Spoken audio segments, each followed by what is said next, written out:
So I will give you a brief status of the language white papers and of the key results that we're trying to achieve with this series.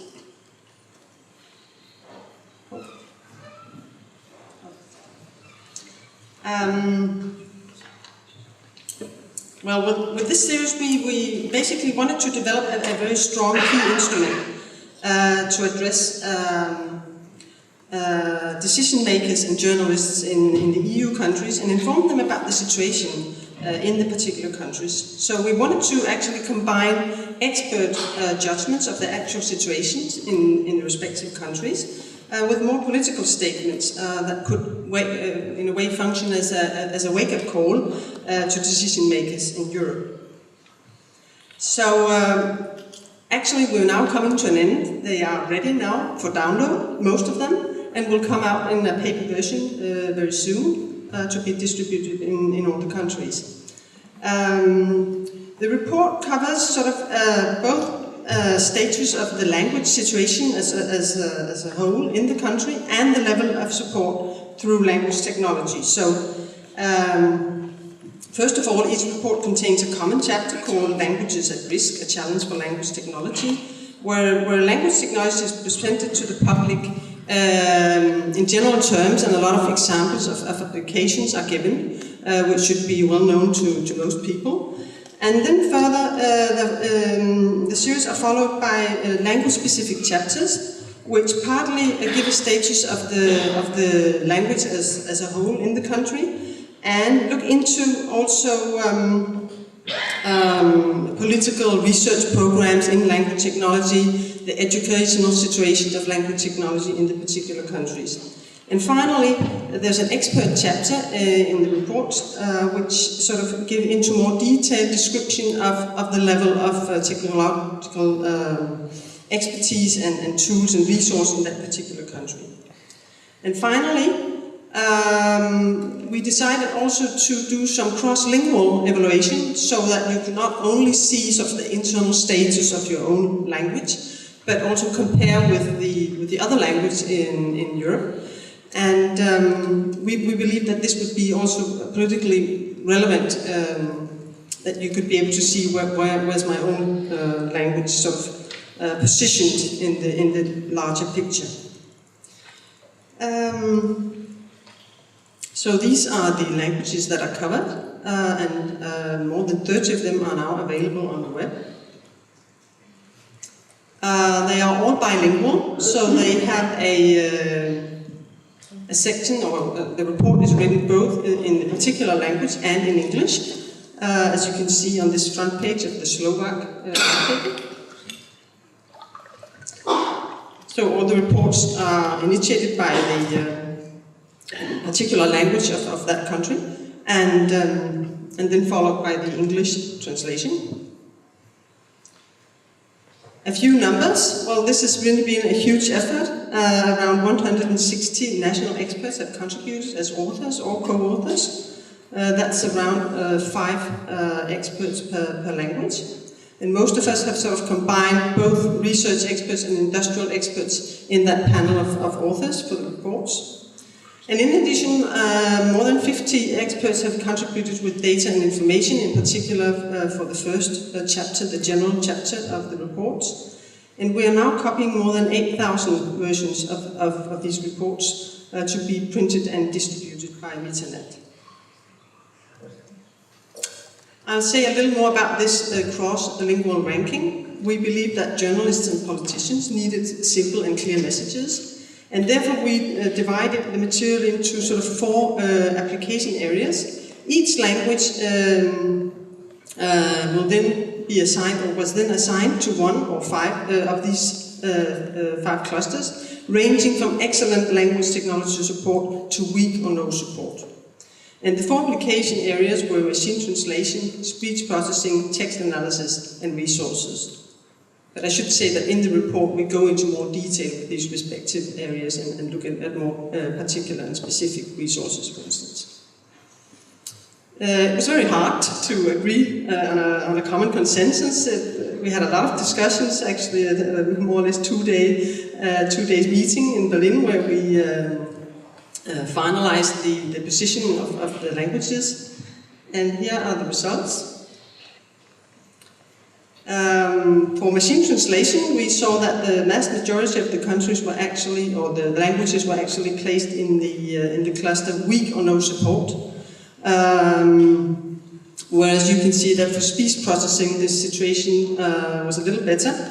Is a little better. We have a larger group in the fragmentary cluster. And also important to say is that even English is not considered to have full or excellent language technology support. As you can see, it's placed as the only language in the good column. If we look at text analysis and resources, we also find that the huge group of languages is placed in the fragmentary cluster. And also we find no languages which can actually can be called excellent in the language technology support. So this was actually just looking at all numbers all together, and here you can see a final clustering of the different languages. English as the first one, even if it is not excellent. And again, most of the languages are clustered in the second worst group actually. So there's still a lot of work to do. Key results that we can sum up, well, when it comes to language technology support, there seems to be massive differences between the European languages and technology areas. It's also very clear that language technology support for English is ahead of any other language, but far from being perfect. And for 13 of 30 languages, language technology support is only fragmentary, very weak or non-existent. So definitely there's a need to act for a lot of the languages which are part of this series. So with these reports, we both have a list of a lot of challenges described, but also we look a lot on the opportunities that are given for the languages if they move more radically into this area. But first of all, we have a list of gaps where we can start working from, and they will have to be addressed in the years to come. So today we launch a new version of the language white papers at this website, and around, I think it's last night, it was 21 of the 30 language papers that are now available in the final version. And the first batch of printed copies will be available very soon and will be distributed in the beginning of July. Also, we've met quite a lot of interest in printing other volumes of the white papers. For instance, there will be a white paper on European Sign Languages in the digital age. And also I've heard of other languages that would like to make a similar effort for their language. So have a look at the papers, and I hope you'll enjoy them, and we all hope they will get the impact that they deserve. It's been a great effort to actually produce this for all the languages. Thank you.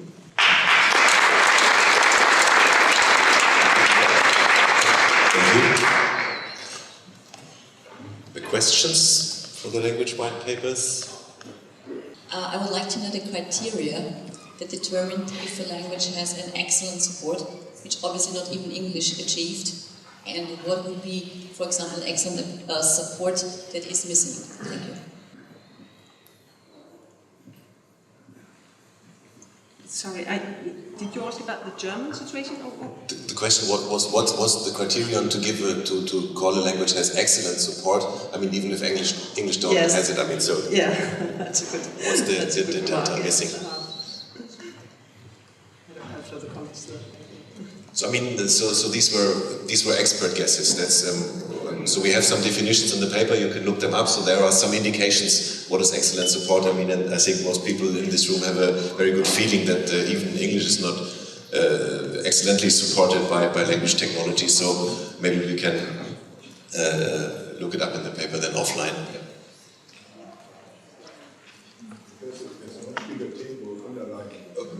Also, I mean, more information in the tables, yes. David Hicks from Eurolang, European Language Equality Network, and Secretariat for the Parliament Intergroup on languages and national minorities. I think your work is fantastic, it's really welcomed.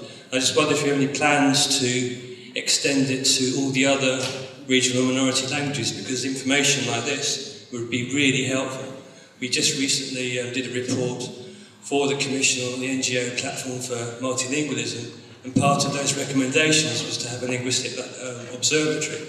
And this kind of work would be really useful to upload and to spread, just to see where all the gaps are in provision of language technology. That's true. Well, my understanding is that every minority language that would want to make a white paper are more than welcome. Yes. Sign languages is a good example. So it's just to get started, actually. Okay, so on the page we invite everybody who feels, that he could build up such an authoring team, so please welcome, contact us, and of course there should be more volumes. Yes, thank you. Hi, my name's Ian Schofield with a product called JP.